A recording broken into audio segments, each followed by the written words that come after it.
Good afternoon. I'm Michael Burlingame. I'm the president of the Abraham Lincoln Association, and welcome to our roundtable discussion with our four presenters. I assume most of you who are tuning in now were able to observe the presentations that each of our panelists made. But I thought it might be a good idea to start off this afternoon by having them introduce themselves and the titles of their books before we begin our discussion, so that those of you who are tuning in not having heard the discussions will have a sense of who's who and who wrote what. So, Elizabeth, you want to introduce yourself? Sure. I am the author of this book, Lincoln's Lie, which is a true Civil War caper through fake news, Wall Street, and the White House. It's my fourth book. The previous one was Liberty's Torch, The Great Adventure to Build the Statue of Liberty. I have been a longtime investigative reporter and features writer. I was the executive editor of George magazine, which was at one point the largest political magazine in the country. And so my work has been both in contemporary politics and then also historical work, not only these books, but also long form pieces that have appeared in various publications. And I'm very grateful to be here. Thank you so much. Okay, thank you, Elizabeth. Ed, you would like to introduce yourself and identify your book? Sure. My name's Ed Acorn. My book is Every Drop of Blood, the momentous second inauguration of Abraham Lincoln. I've been a lifelong journalist, 40 years of journalism. I was vice president and editorial pages editor of the Providence Journal. I was a Pulitzer finalist in that role. And I've written three books, two about 19th century baseball. And I figured if I'm going to write about the most important figures of the 19th century, I have to include with Old Hoss Radbourne, Abraham Lincoln. So I turned to Lincoln, and I tried to use the same approach in my baseball books to Lincoln, which was to sort of put the reader there right on the ground with Lincoln and perhaps better understand these people and the challenges they were dealing with through that method. So it's a day in the life, essentially, of Abraham Lincoln around the second inauguration. Great, thanks, Ed. And Bill, do you want to introduce yourself? Sure, I'm H.W. Brands. I teach at the University of Texas at Austin. And my current book is this book. It's called The Zealot and the Emancipator. It's about John Brown and Abraham Lincoln. Great. And David, introduce yourself? Yeah, my name is David Reynolds, and I teach at the City University of New York Graduate Center. And my most recent book, I've done 16, I did a collection of Lincoln's writings called Lincoln's Selected Writings, Norton Critical Edition, but I also most recently did Abe. The subtitle is Abraham Lincoln in His Times. And I just learned yesterday that it won the Lincoln Prize, so I appreciate that. And also got a prize from the Abraham Lincoln Institute book prize. So, anyway, congratulations. And basically, I take kind of a cultural, historical approach to Lincoln's biography. Okay, well, thank you all for participating in the roundtable. So I would like to kick it off by saying, David, you have written a book on John Brown,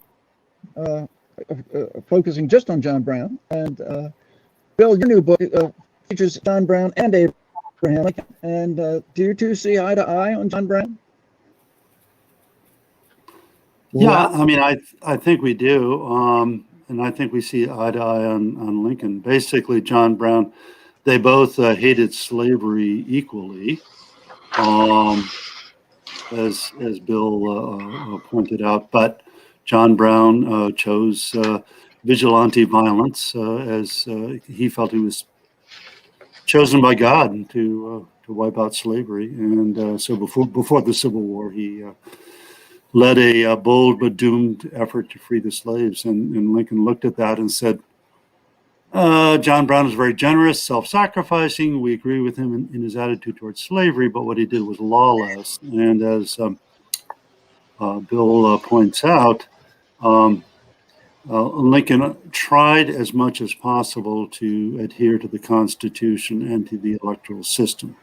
So yeah, I mean, we could differ in some points. I don't know, Bill, you take it. Yeah. So the reason I paired the two in my book was I wanted to try to get at the answer to a question that people in a democracy encounter periodically, and that is, what do you do as a citizen when you think that your country is going wrong? And Lincoln and Brown agreed that the country was going wrong regarding slavery, but they disagreed dramatically about what to do about it. Brown thought that direct action, violence if necessary, was required. Slavery was that wrong. Lincoln believed, and I actually think Lincoln had the better argument here, that slavery is not going to end except through the Constitution, which is in fact the way it finally turned out. But we can, people since Lincoln and Brown's day have sort of wondered whether the two were somehow paired by fate. But that requires coming to a conclusion whether the Civil War was inevitable or necessary to end slavery. And this is one that people have been arguing forever and ever.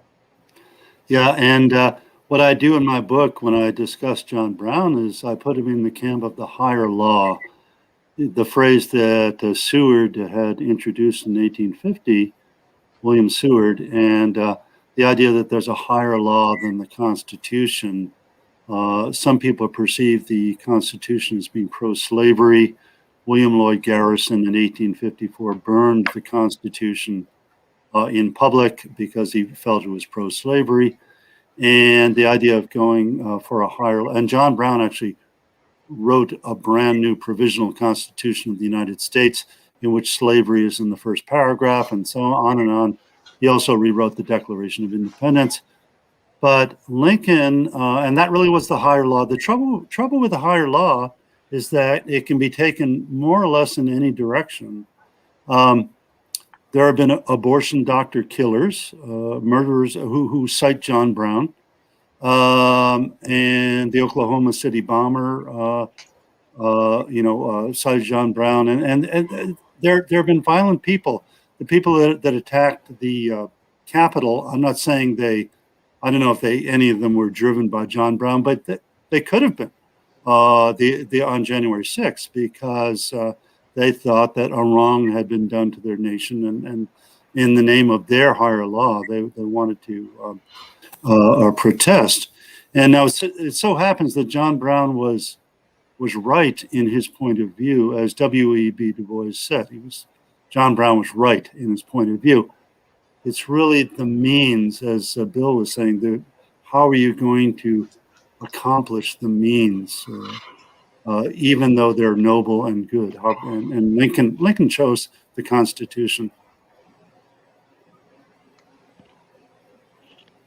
And one of the things that's always struck me about John Brown and violence is he says in his noble address to the court after he has been arrested and jailed and is about to be hanged, that he points to the Bible and he says, you may know in that book there's this notion that we should do unto others as we would have others do unto us, and that's why I'm anti-slavery. And I thought, and that's why you hack people to death with broadswords? Is that what you wanted to be done to you? So I've always thought that the hacking to death of those 5 Kansas settlers who are not slave owners, they may have favored slavery being introduced into Kansas, but they weren't conspicuous supporters of the institution. And how do you square that with his moral vision?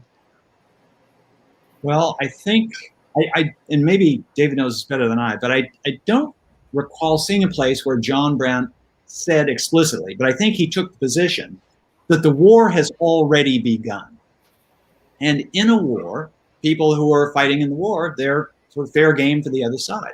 So he would have contended that the 5 men that were killed in Kansas, they were soldiers and they took their chances on coming to Kansas. Now, again, that arrogates to John Brown the right to declare when war has started. And it's, as David pointed out, once you start down that higher law path, there's no telling where you're going to end up. Yeah, and he was in Kansas, he was wreaking reprisal on the fact that between 1855 and 1858, there were something like 36 political murders, and all but 8 of those were committed by the pro-slavery side. They were slaughtering anti-slavery people left and right. And he really felt he was in a war in what was called Bleeding Kansas. And as Bill just said, he viewed slavery as a war against a race that had been going on for 250 years. That's how he viewed slavery. Slavery was a war against a race. And he felt very much the soldier of God who was trying to stamp out any evil. Does that go along with the Golden Rule? Not really, but he thought that slavery itself was such a grotesque violation of the Golden Rule that he was willing to resort to reprisal and murder in Kansas. The Kansas event does represent the low point in his life, because he directed 8 people. He didn't actually kill anyone himself, but he directed 8 followers who dragged these pro-slavery men out of their beds at night and killed them. So yeah, I mean, that was certainly a low point, but again, it was all part of a terrible war in his view, from his point of view. And one of the connections between John Brown and Abraham Lincoln is that, in a sense, you could say that John Brown helped Abraham Lincoln win the nomination of the Republican Party in 1860 Chicago, and then to win the election that November, because the Republican Party thought that they didn't want to be associated with John Brown, and that William Henry Seward, who was the leading contender for the Republican nomination, had acquired a reputation as a radical on the anti-slavery matters, because he had said that in the 1850 debates over the compromise that there was a higher law than the Constitution, and that law really made the fugitive slave law invalid. And so people thought, we can't nominate Seward because he's going to be perceived as too radical. And now, with John Brown's raid, we really emphasize that we have moderation and we're not in sympathy with people who want to enforce the higher law. And Elizabeth, can I ask you? Yes. Sorry, I was just going to say that I think things were trending in Lincoln's direction anyway. I think the wise heads in the Republican Party knew that all they had to do was nominate someone who didn't scare the daylights out of people in the North. And Sumner, the higher law thing was on the books years before. And the people who were really alarmed by what happened at Harper's Ferry were folks in the South. Of course, they weren't going to vote for Lincoln anyway. So I think that conceivably, John Brown's actions at Harper's Ferry helped Lincoln get the nomination, but I think he would have gotten it anyway. But of course, one of the things it did was to make Southern secession all that more likely. Right. Well, another thing there was a reputation. Let's go ahead. There was a sort of a radical anti-slavery wing, as you mentioned, led by people like Seward. Then there was a very moderate wing, sort of old Whig wing of the Republican Party, led by Bates and so on. And they were really looking for a centrist, particularly after John Brown, because the Republican Party was tagged inaccurately because John Brown didn't like parties and the Republican Party didn't like John Brown. But inaccurately, they were tagged with being the John Brown Party. So, somebody, a moderate like Lincoln was very desirable.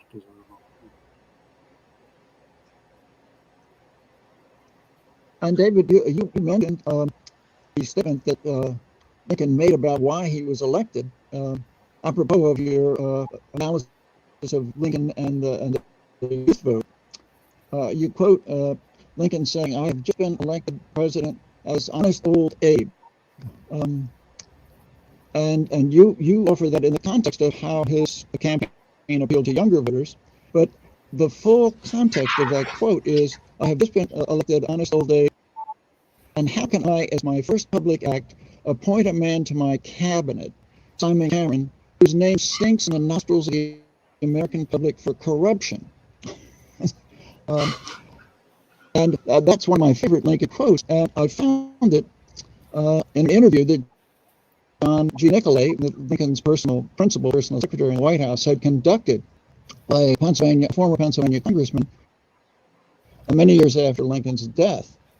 And this congressman had come up to Springfield from Pennsylvania to plead on behalf of Simon Cameron. And so Nicolay is taking notes, and he says that the congressman was backing the candidacy of Simon Cameron, and Lincoln responded, and then all of a sudden it's just in shorthand. Nicolay's notes, and I couldn't read the shorthand, and I was at the Library of Congress. I couldn't find anybody else who could read it, but finally we dug up somebody who then said that this business about Cameron stinking in the nostrils of the American public. And that's one of the things that I emphasize heavily, as you'll probably know, is that Lincoln's nomination and election were heavily dependent upon his reputation for integrity. And that Seward had acquired, perhaps unfairly by association, a reputation for tolerating corruption because his right-hand man, Thurlow Weed, had engaged in some questionable activity and accepting bribes and kickbacks in order to fund Seward's campaign. And so that notion that Lincoln was a man of integrity really helped him dramatically. And I was astounded at how many people talked about how that was an important criterion as much as his opposition to slavery. Okay, to shift the focus a little bit, Elizabeth, I'm curious to know more about Mary Lincoln's association with the scandal that you so eloquently and revealingly have chronicled.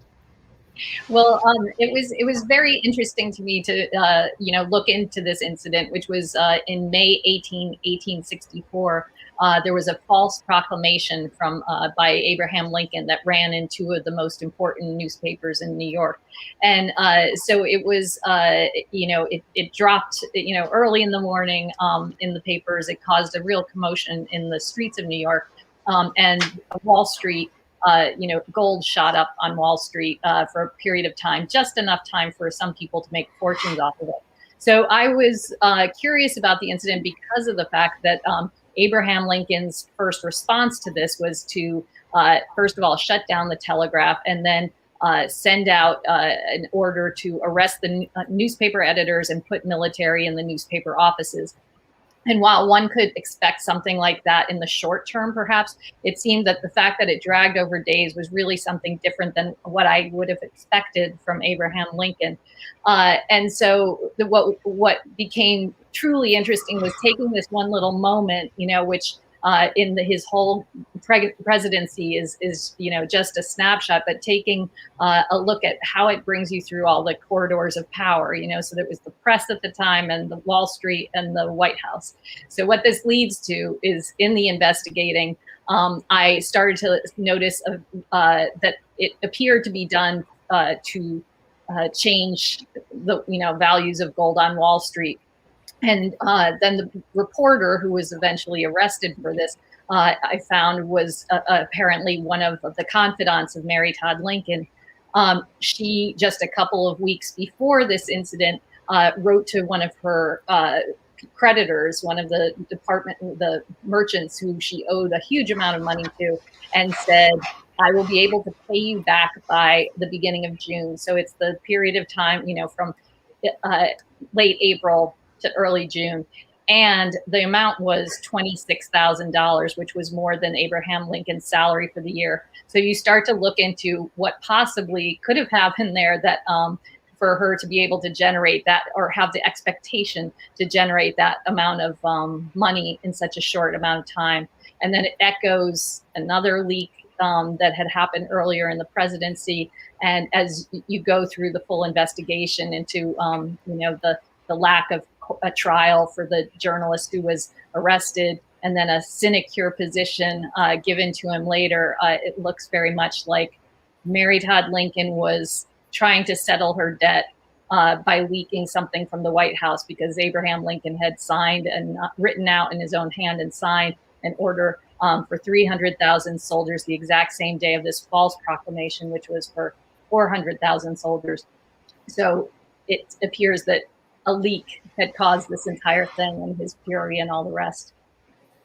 That's well, right, and there's good evidence to suggest that when, as you point out in your book, that when portions of Lincoln's first State of the Union message in 1861 was leaked to the press by her confidant, Henry Wyckoff, and published in the New York Herald, that Wyckoff had offered her a bribe. The evidence has shown up, and that she accepted the bribe, or she may have even approached him. We don't know. Said, "Would you give me some money if I'll give you a State of the Union message?" Yeah. We don't know for sure which way it went. And later on, we have, numerous people saying that, she was the one who had, funneled the information. So I just thought it was so interesting because it's Abraham Lincoln dealing with all the crises of that particular moment in time, but then also having to navigate the intimacy of his relationship with a wife who was struggling with mental illness and depression and everything else. And so it just gave me a real feeling about him. I mean, and also seeing how he had to try to, his sometimes, as much as he loved the Constitution, his sometimes interpretive efforts to try to negotiate between all the interest groups, and coming up with decisions and policies in some instances. Right. Now, Ed, what I'm particularly interested in your book is the way in which Black people participated in the inauguration. Would you elaborate a little on that? Oh, sure. This was really the first inauguration they participated in. They came from miles around. There's descriptions of them pulling in from the countryside, coming in. Women wore their finest dresses, and they were in huge numbers at the inauguration, standing outside. They couldn't get into the Capitol for the swearing in of the vice president, and they had to stand outside and wait outside. And it was a sign, an early sign of how Black Americans viewed Lincoln in a different way than other politicians. They viewed him as the avenue to their freedom, and they wanted to come out and express their support for him. And even something as nasty as the New York Herald, which was always throwing in racist epithets and so forth, described somewhat movingly Black people in the audience getting tearful and speaking out, "Bless the Lord," when Lincoln was saying this stuff in his second inauguration about slavery, how it was God's judgment on both. It might be interpreted as God's judgment on both sides in this terrible Civil War. So I found that very moving. Frederick Douglass was there in the crowd, of course. He couldn't get into the Capitol. He got into the White House later that night, and Lincoln famously asked him, what he thought of the speech. And he said it was a sacred effort, Mr. President. So it was, I think that was one of the striking things. Also at the second inauguration, there were large numbers of Black soldiers, which would be unimaginable 4 years earlier at the first inauguration. And they participated in the parade. Is that not true?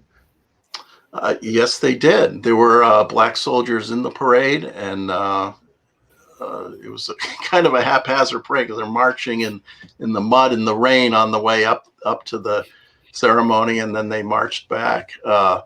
Lincoln didn't join the parade going up, which was very unusual. He had gone up earlier on his own, and he was signing last-minute bills produced by that legislature that was Congress that was going out of session, and then he did ride back with Tad, not with Mary, riding back from the White House, back to the White House for the event that night. And were there not Black musicians also in the parade? I'm sorry? Were there not Black musicians? Wasn't there a Black band that participated participated in the parade? There may have been. I'm not sure. I didn't write about that in the book, but they certainly were a presence in Washington that day, which was very different from any other inauguration previously.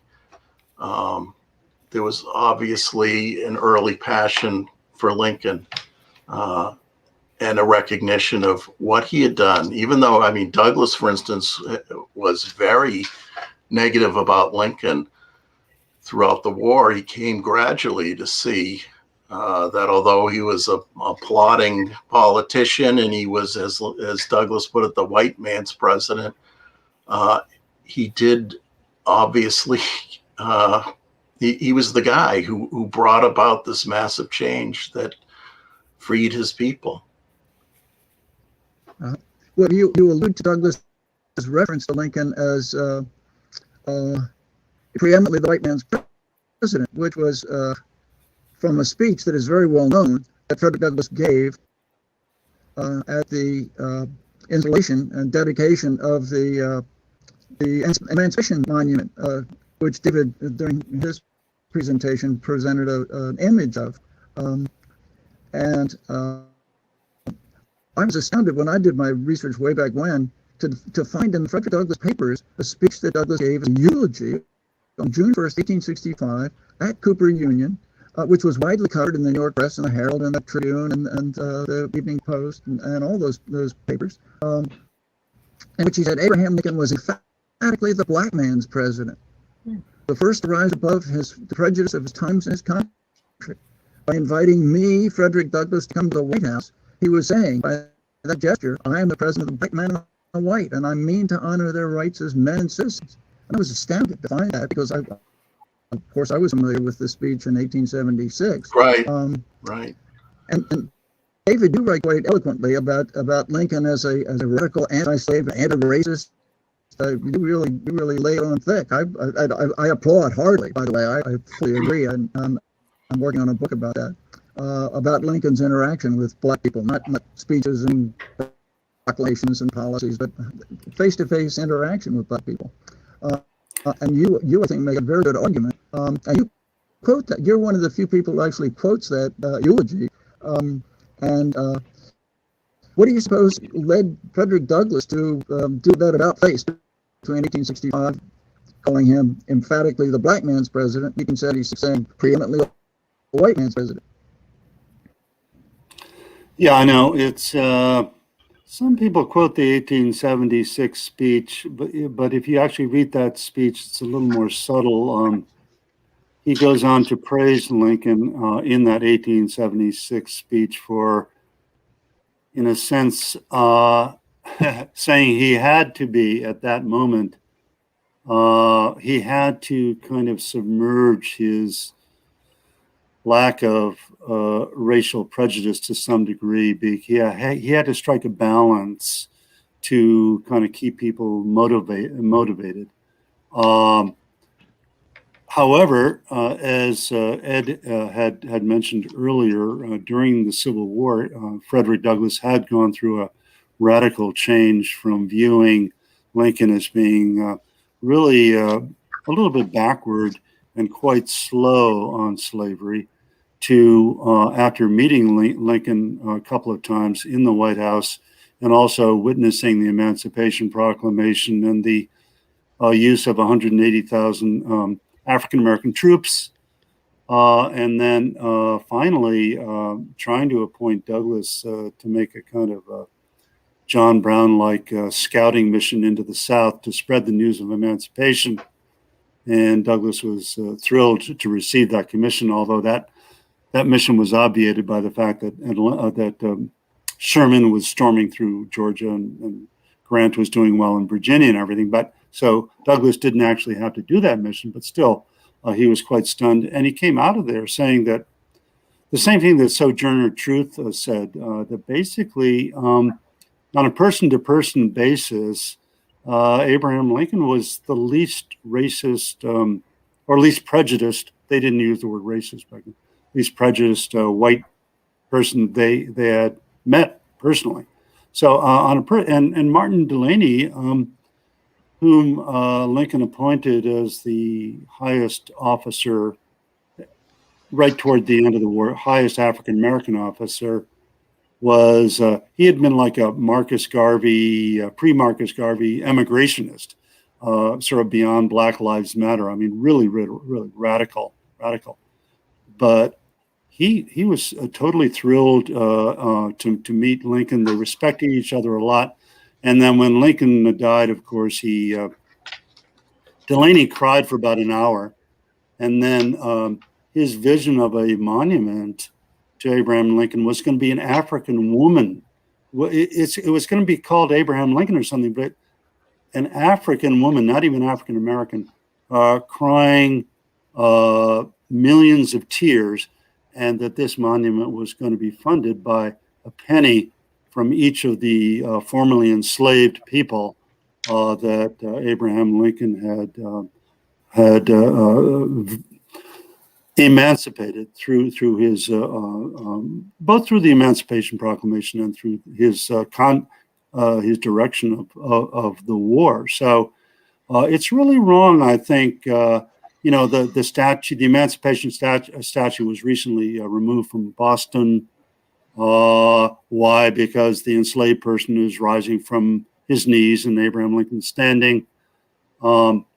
And they're canceling the name of the Abraham Lincoln School in San Francisco because supposedly he was a racist and all of that. But you really have to revisit that time and go back to the sources to find out the truth.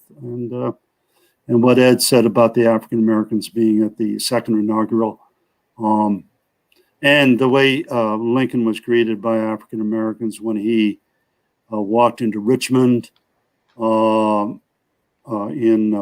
early April 1865, after Jefferson Davis had left. And Lincoln was totally mobbed by African Americans, and they were saying things like glory,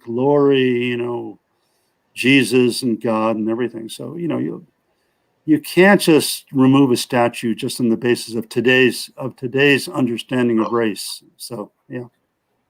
I couldn't agree more, David. I think that was terrible, and especially Boston being the center of the emancipation movement, the abolition movement. Just to remove that and have no sense of the history of that, I thought was just terrible. And Douglass himself expressed concerns about the way the figures were depicted in that. The black figure was depicted in that statue. He said something to the effect of, "Do we always have to be naked? I mean, why does it have to be depicted that way?" But as you mentioned, and as the descendants of the freed slaves in Washington who were defending that statue said, this person he's rising up. He's coming out of slavery. He's not, you have to look at what he's doing. He's looking at the Emancipation Proclamation in Lincoln's hand and rising up. And all that history just seems to be thrown out. Should I throw in a different? Sure, go ahead.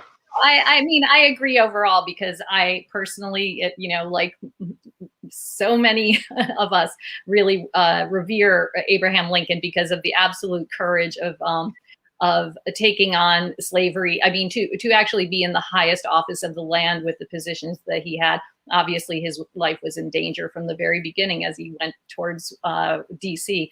But I wondered if, some of what we're talking about, I wonder if there was part of the reason for that, that complexity of, he could be both the white man's president, but be a very civilized human being when dealing with Black people, was because America was so much further behind than much of the world in terms of the issue of slavery. So someone who's looking abroad, for example, to France or what have you, might have thought,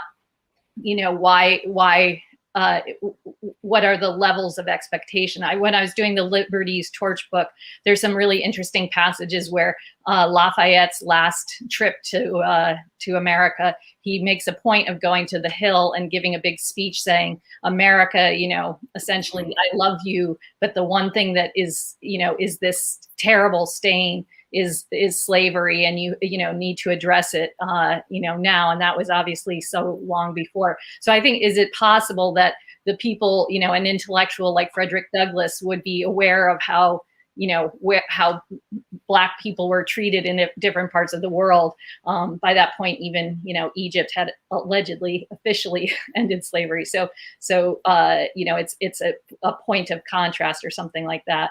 But that they acknowledged that Abraham Lincoln as a human being was far ahead of his time in terms of his personal relations and his courage compared to the country.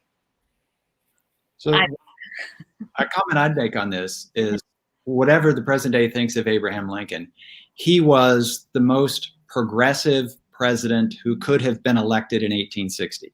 Mm-hmm.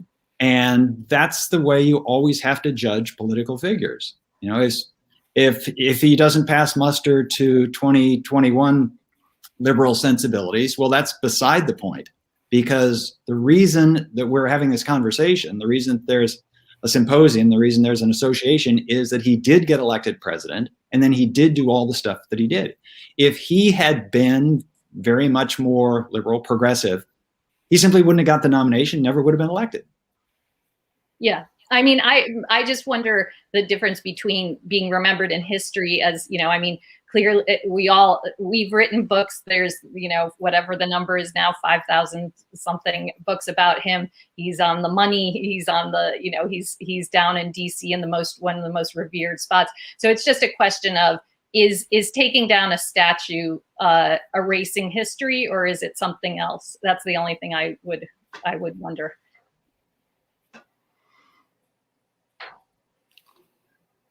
Well, right. David will have. What were you going to say, Bill? I was going to say that as somebody who teaches history and is aware that our students, the students that I get, they need all the help they can get regarding what is historical. And so anytime pretty much any statute comes down or any name comes off of a school, to me, it's just sort of one less bit of the historical context in which all this stuff took place. And it's okay if we want to have an argument about this stuff, but when things disappear, and so I teach at the University of Texas, and there are a bunch of Confederate statues that have been removed. And the thing that is always said is, okay, well, those statues belong in museums. In fact, they never wind up in museums. They wind up in warehouses, and no one ever sees them. So I think that, I actually do think it is erasing history. And I think that any bit of history that gets erased is that much less history that my students and the American people will know. One of the things that I suggest is that on these statues, if you don't like the statues, just go around and put the date on which the statue was created, so that this statue was first erected in 1876. So people today don't have to feel as though I'm responsible for that statue. No, this is how people felt in 1876. Do people feel differently today? Sure, that's fine. And that's a mark of progress. Yeah. In fact, that's exactly why I think we need these statues that sometimes people don't like. Because if the only statues that are left are the ones that we like, then we have no reason for knowing, well, where did we get there?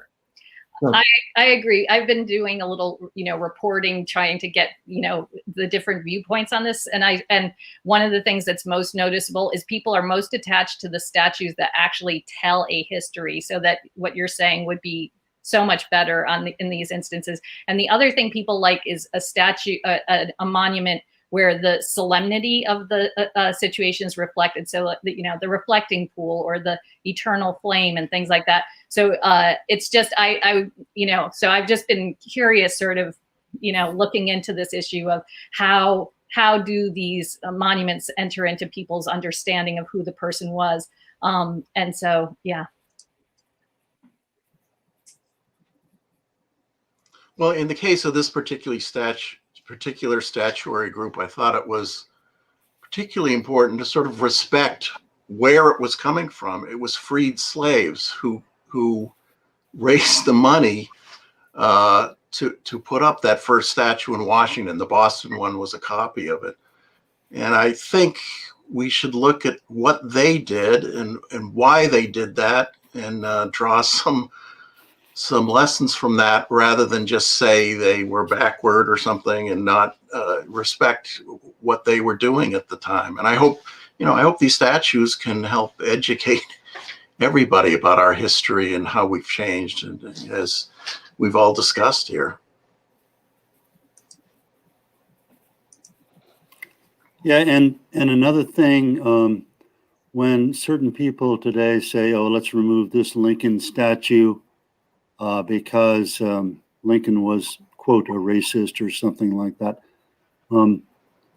Michael Burlingame's previous work, I know he's working on this right now, but even his previous work shows just how prejudiced and racist even a lot of Republicans were back then. And the definition of racism, in a sense, has to be culturally defined. Lincoln himself, in the Lincoln-Douglas debates, he was running in a state, Illinois, that had the worst black law, Frederick Douglass said, of any law in the nation. If you were an African American and you entered the state, within 10 days you had to be gone, or else you, if you didn't live there previously, or else you pay a huge fine. So Lincoln sort of was surrounded by in a very, very racist kind of environment. And so he did make a few remarks there that sound very conservative, although he said, I never have supported blacks on juries and stuff. He doesn't cancel out the future. He doesn't say, and I never will accept blacks on juries and so forth like that. He was running for the Senate against a thoroughgoing racist, Stephen Douglas, who said very frankly, it's a white man's government and it should be a white man's government forever. And so he had to, not that he was being dishonest, he just had to be a little bit cautious about his public statements on race. And anyway, yeah. Well, ladies and gentlemen, I popped on, and I know that Burlingame has more questions for you, but I wanted to give you kind of a little bit of a heads up that we have a few questions that have been sent in through social media. So I'll let Burlingame take over, and then when we're ready, we'll jump on to the questions.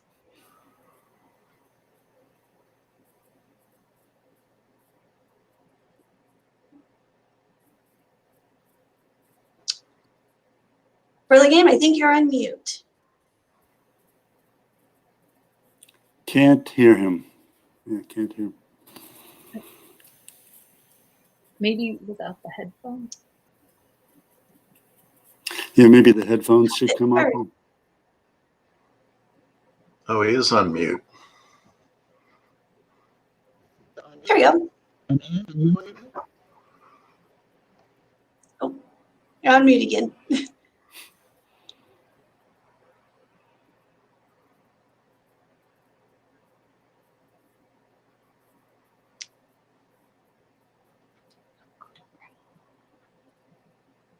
So while we're waiting for Burlingame to get back with us, we're going to ask a few questions from the panel, from some of our listeners from different social media sites. So our first question came very early on in the program from David Wiggers. Sorry if I mispronounced your name, David. So this one's for Ed. What has your research on Lincoln and 19th century baseball turned up in regards to Lincoln playing baseball or town ball in Springfield? We have a history here in Springfield of some of the earlier baseball teams, and so this is a really good question. Well, one of the unfortunate things about the research into Lincoln and baseball is we can't find really a direct connection. He may have taken his son to a baseball game in the 1860s. I think it was Tad. He might have taken out to the grounds there outside of the White House. They were playing baseball. But we don't have a record of him playing ball. He was playing baseball. He was for years, people thought he was playing baseball on the day he was nominated in 1860, but apparently he was playing handball rather, and to sort of work off some of his energy before he while he was waiting to hear the news from Chicago. So there was a famous cartoon of him playing baseball. That's a wonderful a political cartoon that's in virtually all the books. But there's not really that direct connection with baseball with Lincoln that I would love to see, and other baseball historians would love to see. To add to that, Ed, I think there's a historian here locally.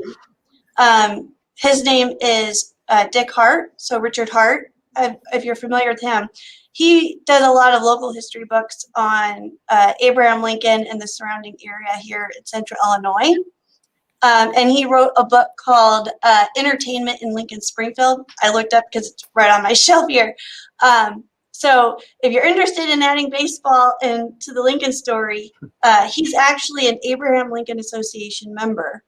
And I know that he would love to talk to you about some of your work. That's great. I wrote it down. Thank you. Yeah. Well, I mean, when there's so many Lincoln people in the room, we can learn so much from each other. So our next question is more of a larger one for the panel. Bonnie's asking, I wonder if the panelists could comment on what it is like to write about a subject like John Brown, but even more so Abraham Lincoln, about whom so much has been written. How do you decide what to read, how to sort through it all, and where to engage with the scholarly debates about your subject?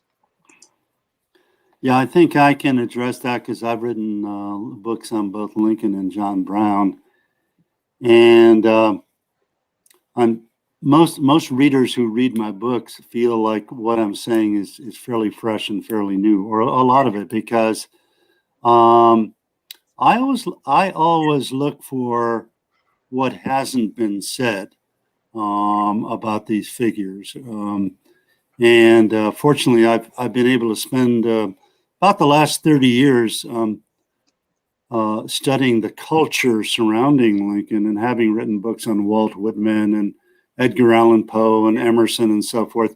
So I spent many years kind of wallowing around or exploring the culture. So when I came to Lincoln and John Brown, I was able to use that cultural information to reinterpret John Brown and Lincoln. But in the process, you do have to, as the questioner mentioned, you do have to know more or less what has been said on your topic. And I usually start with like the major works by people like Burlingame and a lot of other sort of major Benjamin Thomas and on.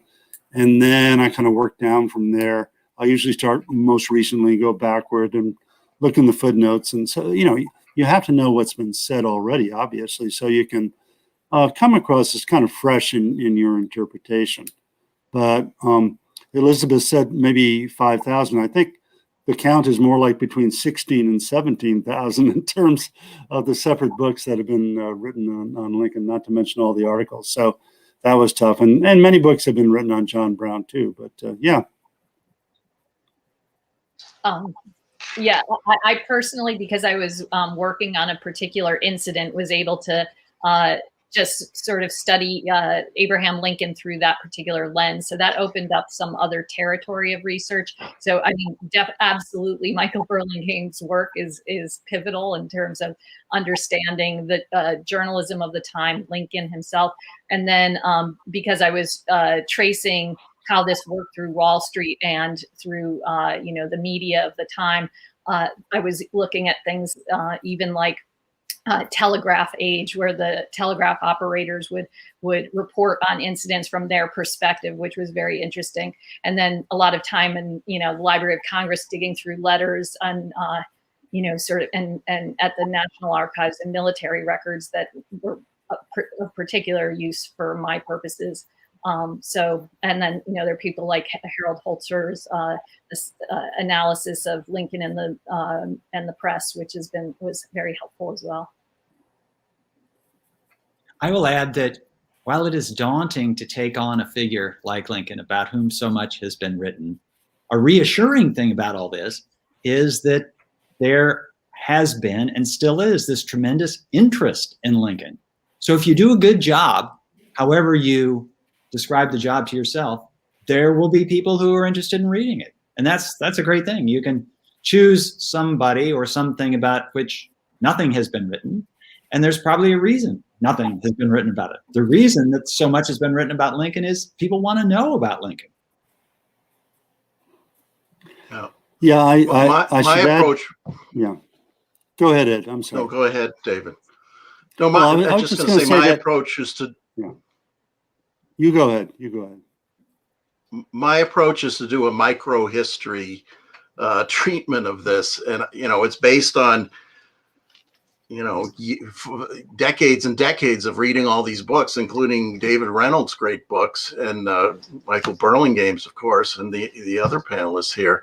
And I went through 24 hours of Lincoln's life, and I wove in the other major figures who were there that day: Frederick Douglass, Walt Whitman, Clara Barton, Salmon P. Chase. And I wanted to, the reason I took that approach, nobody had done it. I kept seeing in all these books how all these people got together that day, but not focusing on this one day. And I think what that does is it just brings them down to ground level, and you see them not as these sort of saintly figures, but as human beings dealing with this terrible war that was going on.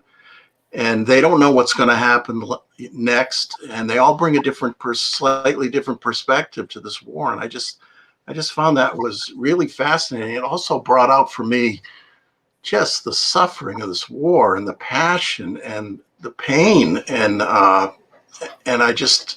found that was a story that hadn't been told that way. So you know, basically, you want to tell a story that hasn't been told. And if I can, thank you, Ed. If I can just add one more thing, doing research in the last, let's say 5-6 years is much different than doing research, let's say 30 years ago, because when I wrote one of my first major books, Beneath the American Renaissance, I spent a whole year in an archive reading, you know, leafing through the old pamphlets and newspapers. Nowadays, there are entire runs of 19th century newspapers on databases online, and many newspapers and pamphlets and books and so forth through databases like Redax and Accessible Archives, and even Google Books and archive.org. So the searching and research in that sense, you can come up with more fresh material nowadays just by using the online archives than in the past. So yeah. Carol adds a question that I think is very, very interesting and has generated some conversations amongst a lot of our viewers. Has there been a comprehensive study of what Black Americans of all sorts said and thought about Lincoln during and after the Civil War? In the past programs that we've had with the ALA, we had Kate Mazur on here talking about John Washington's book, We Knew Lincoln. And then another individual brought up another book within the comments called What This Cruel War Was Over. So if you could talk a little bit about what Black Americans thought about Abraham Lincoln during and after, and if there is a book out there that we haven't heard about that we should probably be more aware of in regards to Black Americans and their history combined with Abraham Lincoln, especially since it's a big topic today. Well, I believe Michael Burlingame probably is going to address a lot of this in his in his forthcoming book, if I'm not mistaken. I don't know, maybe maybe Michael's the one to really address that. Anyway, yeah. Are you dealing with that topic probably to some degree, Michael, right? Yeah. From what I understand, he is. And I know that that's something to look forward to this year, I believe. And it is a hope that when he's able to come on, we'll be able to talk more about it. Ed, in your book, were you able to uncover some thoughts of the African Americans that attended the second inaugural and what they thought? Well, I use some of those sources you mentioned. I don't know of a comprehensive source with everything in it. That would be very useful, I would think.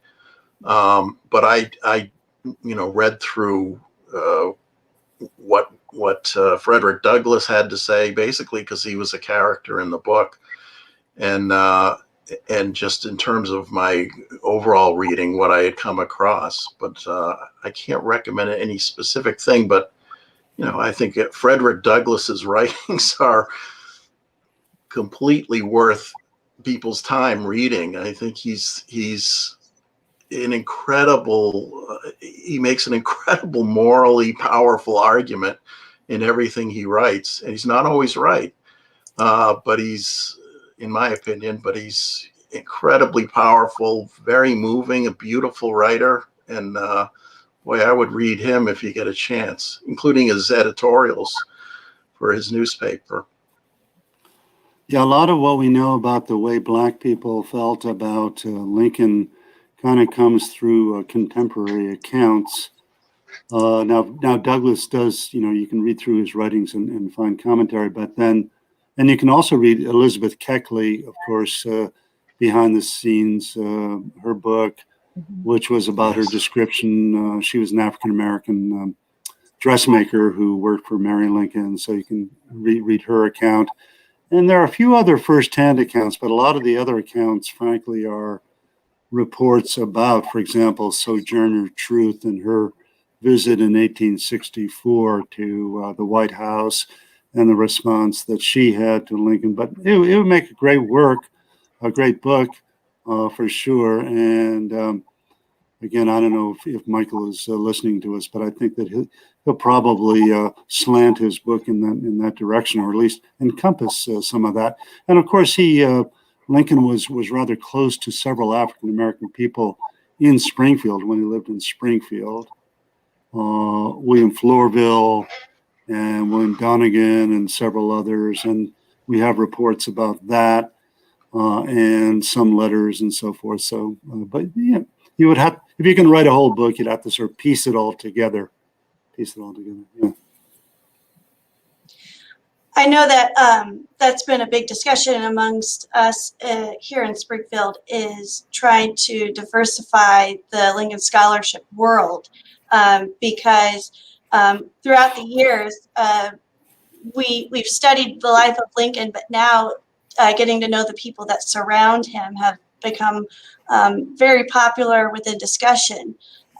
So with that, Lincoln also is being discussed quite a bit about some of the flaws are becoming a little bit more popular to talk about, and to realize that Lincoln is not the shiny penny that we like to make him out to be.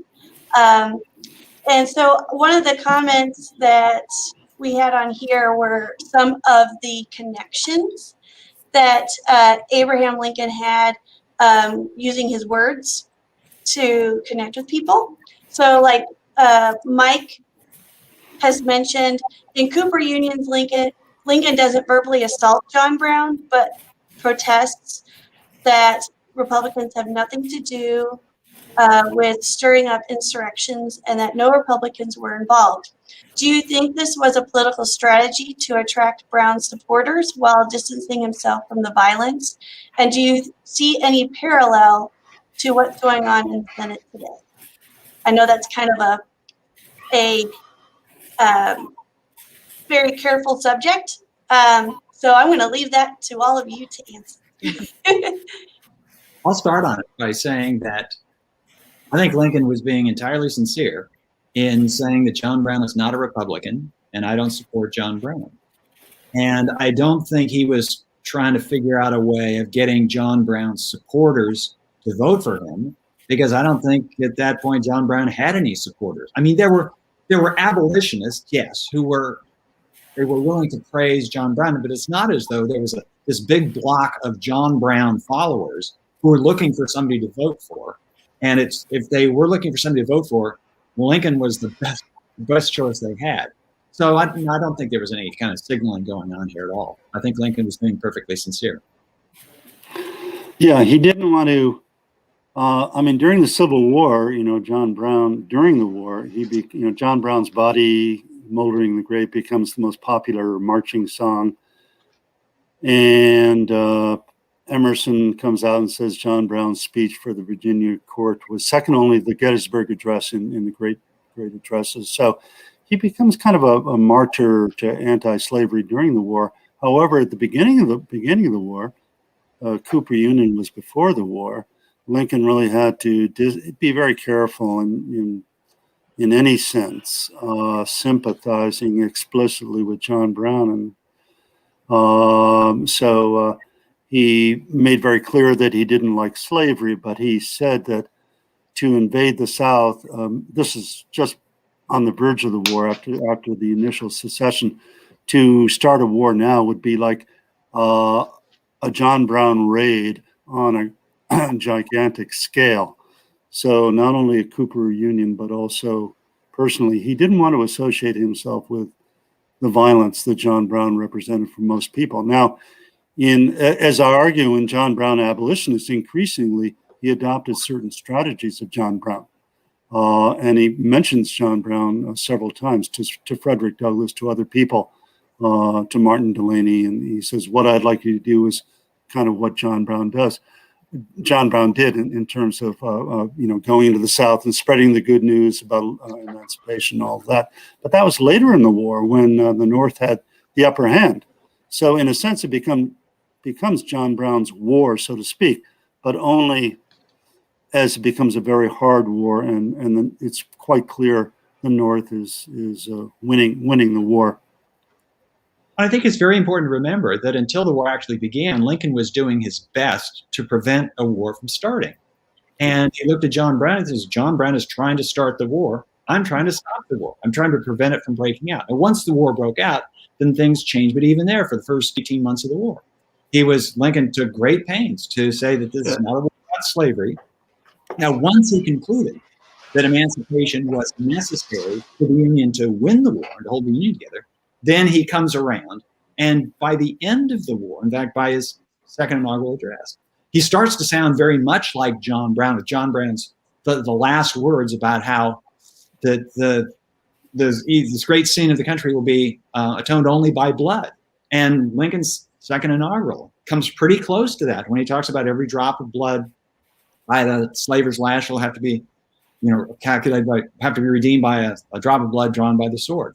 So yeah, and the critics of the second inaugural, several of them, said this was just a nasty John Brown speech. That's it was just a John Brown or a Cromwell kind of speech. So yeah, John Brown comes up among the critics of the second inaugural. Yeah. Well, in the midst of Lincoln. Sorry. Because I have a question that kind of ties in with Elizabeth and Ed in their books. Ed, you state in your book, Lincoln believed that the ability to frame an argument and sway minds was the essence of power in a representative democracy. That was very intriguing to me because I actually thought the same thing in reading some of his writings. Mm-hmm. Can you pinpoint a time where Lincoln started realizing that his words were really affecting people? And then, Elizabeth, my question for you that kind of jumps onto that is, eventually he ended up using Seward and his connections with Weed to kind of do more of a propaganda for the campaign, because it would be ungentlemanlike for Lincoln to do it himself. Mm-hmm. How did Lincoln twist that, and how did it blow up in his face? So that's my question for you. But Ed, can you answer the first part of the question? I'm sorry. Could you refresh me on the first part? Wait. How when he first started to realize the power of his words, you know, he from a very early time, he loved this country. He loved what it was about. He loved that people could elect who they want. He loved that people could speak out freely about politics, and he took advantage of that very early on. But I think the when the power of his words really resonated was after the Kansas-Nebraska Act, when Douglas essentially got rid of the Missouri Compromise and reopened the whole debate about slavery. And Lincoln just drew a line, said, we cannot admit that slavery is not morally important. It is profoundly important morally. And that's when he started speaking out about that, saying we can't just put this to an up and down vote. The founders tried to limit slavery, and we got to respect what they did. And I think that's when he really, when his language became clearer, more direct, more powerful. He used biblical references that were immensely powerful with his listeners. And that's really when he took off as a speaker. I would just add that I think that one of the things that was most fascinating to me in doing the research was, first of all, to be reading the speeches of Abraham Lincoln, the public statements side by side with those of others of his time. And it's so dramatically different in terms of, you know, the way his rhetoric, his choice of words that have more emotion and everything else to them, and compared to, say, some of the pomposity of the other speakers of the time. And so we know from way back, you know, as a lawyer, he understood the power of his oratory. But also we have these intriguing things that have been unearthed by, you know, Burlingame and others, having to do with, you know, him even writing, you know, letters to the editor in newspapers anonymously or under an assumed name to make a point and getting a reaction. And then even if you look at the fact that he commissioned the printing of the, you know, a sort of transcript of the Lincoln Douglas debates, he understood that his ability to make that argument would be very popular if it could be, you know, transmitted across the country. So, and then we have, as he's going to his inaugural, different, you know, staff members, you know, aides who are occasionally writing anonymous pieces or under a pseudonym, you know, propelling the portrait of Abraham Lincoln that they wanted out there. You know, I think in that case it was a very sincere portrait, but it also is on its certain level just great press strategy.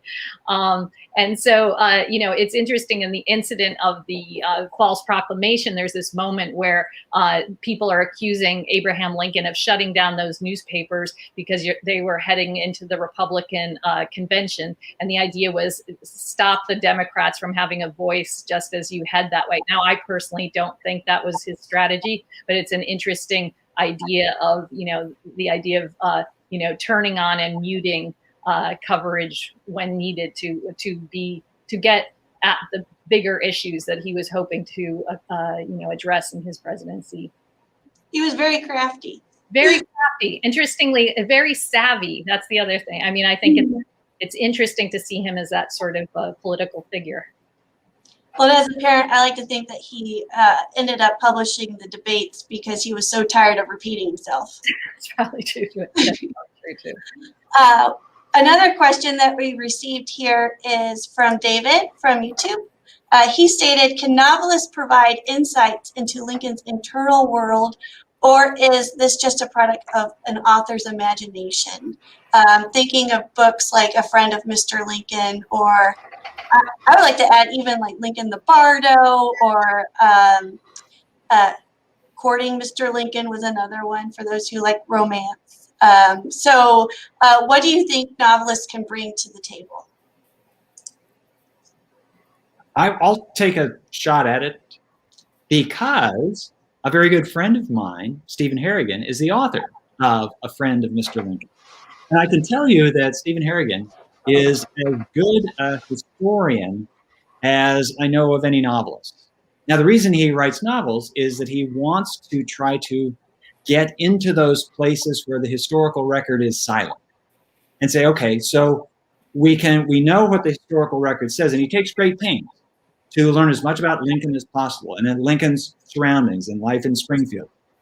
And then, okay, so what can we imagine? What do we want to know? What would we like to know about this person that the historical record simply does not allow us to know? That's where the imagination comes in.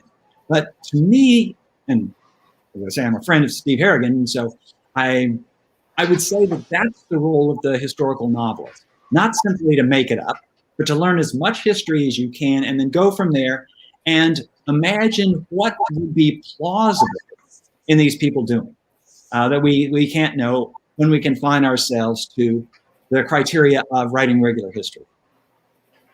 Yeah, I found the Harrigan book very well researched. I reviewed it somewhere, I forget.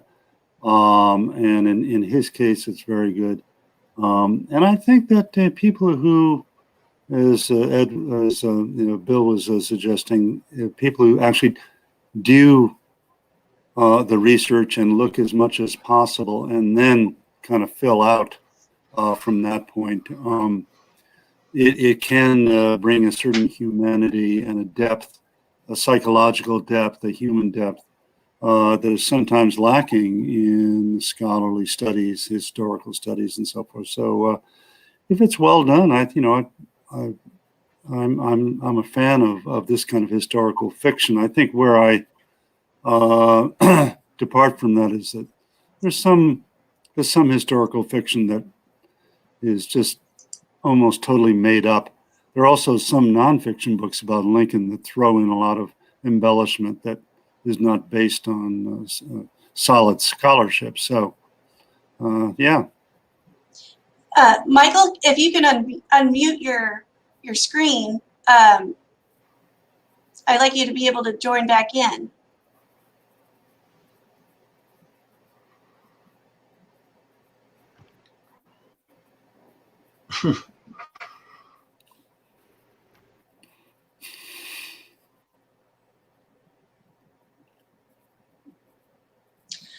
Well,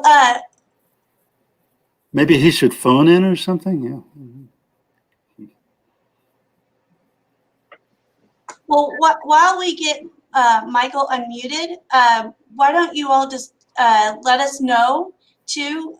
There was a question here about what surprising fact about Lincoln did you uncover when you were researching or writing your book?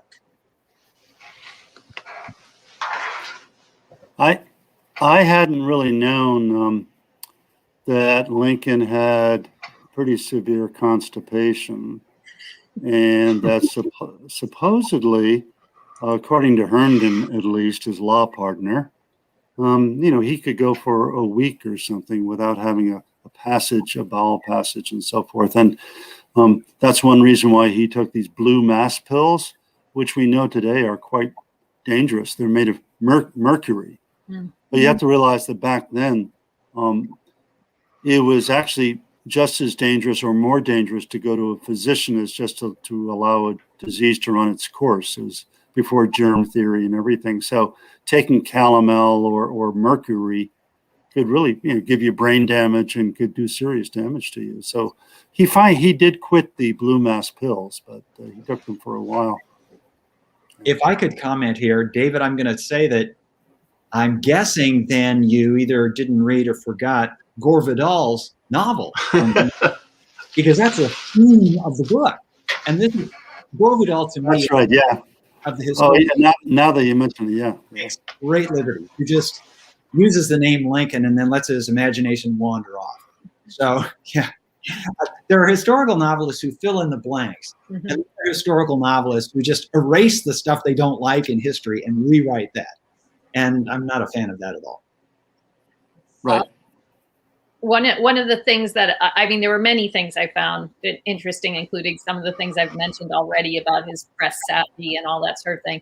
But one thing I found really interesting was there's a story about when there's an investigation going on of this incident where someone leaked the what is now known as the State of the Union to a New York newspaper, and the Congress is looking into it, and they start to realize that it's probably Mary Todd Lincoln who leaked that material, and they want to call her in for questioning. But then, as at the exact same time, their son is on his deathbed, and there's this story which everyone sort of has taken to be apocryphal that Abraham Lincoln shows up on the Hill unannounced, hat in hand, and the members of Congress see this incredible sadness on his face.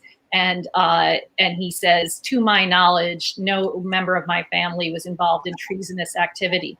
And so there's this whole scholarly debate of whether this was even possible because the Congress didn't meet in the morning, and all sorts of discussions of the titles of the people who relayed the story, making it probably apocryphal. But actually, I went back and I looked through every newspaper of that particular time, and there's in fact a report of Abraham Lincoln arriving there on the Hill at that in the middle of that investigation in the morning, and he goes and pleads the case for his family. So there was something very exciting to me about this idea that you have this tremendously emotional and politically important moment, in terms of the investigation headed right into the heart of the White House, and Abraham Lincoln making that trip down to over to the Hill to make it plead his case. And for some reason, that really resonated with me. I was familiar that Lincoln was a hated president by many people, but I found it surprising just how hated he was when you go back and look at the contemporary newspaper writing about him.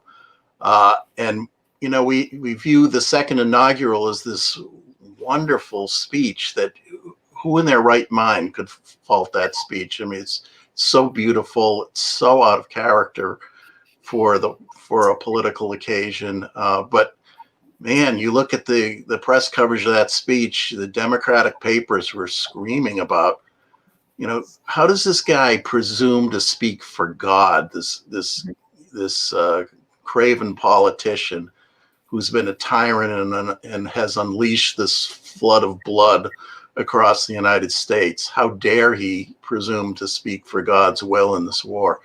So that kind of thing, when you go right back to the day of the event and look at it, you get a very strong sense of what was going on. And I think a lot of this was like airbrushed out of history, I guess, after he was killed by Booth and became a martyr, the sainted martyr. I think a lot of the people who detested him in his lifetime just shut up about it very quickly. And you really have to go back to the time to see just how miserably he was treated. I mean, there were papers writing about if this guy's reelected, somebody should take a knife and stab him. And it was very dark coverage of Lincoln at the time. Yeah. Yeah, and leading up to that, in the 1864 election, there was so much racist mud slung at Lincoln. He was caricatured as this Negro worshiper that was going to create. That's when the word miscegenation entered the vocabulary, because a pamphlet was published. Miscegenation is going to happen, supposedly Republicans endorsed miscegenation and wanted to create a complete racial reversal. And then it got more and more muddy and racist, and he was very severely attacked.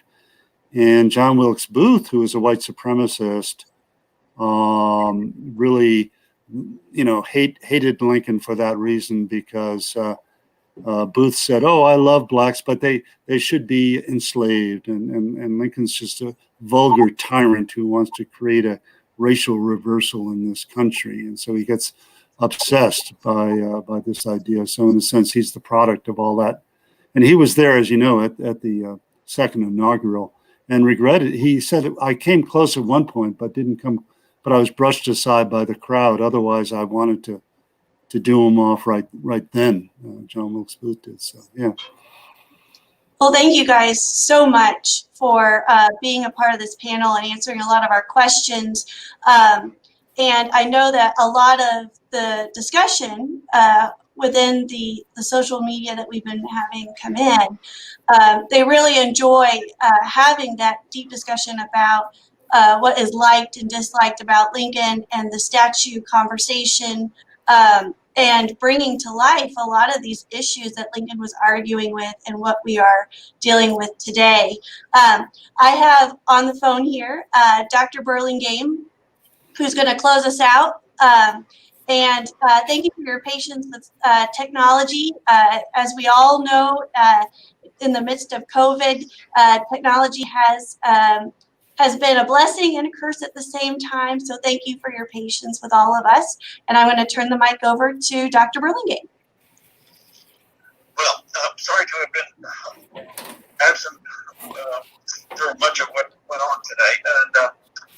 But I'm deeply grateful to all of you for participating in this event. And I certainly enjoyed participating in it myself as far as I could.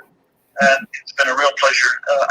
My big regret is that we couldn't have done this in person in Springfield, because one of the nice things about being in Springfield, A, of course, that since Lincoln's presence, and B, we got a chance to socialize and get to know each other better personally as well as professionally. So I look forward to the day that our paths cross and we can get to know each other socially as well as professionally. In the meantime, my hearty thanks on behalf of the association for your participants, and I look forward to having a chance to get together with you in person soon.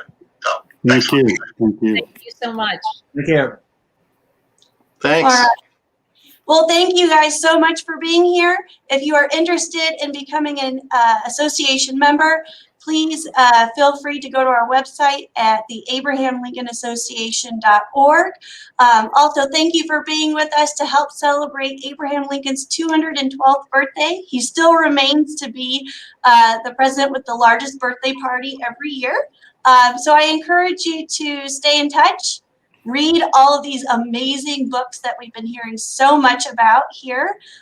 So go to your local bookstore or even Amazon if you can't find it locally, and make sure to take it and be like myself, underline in those books your favorite parts and make sure that all of these wonderful authors know what you like about their book and what you hope to see in the future. So thank you again, panelists, and thank you for everyone who's turned in. Thank you so much. Thank you very much. Thank you. Thank you so much. Thank you, Michael.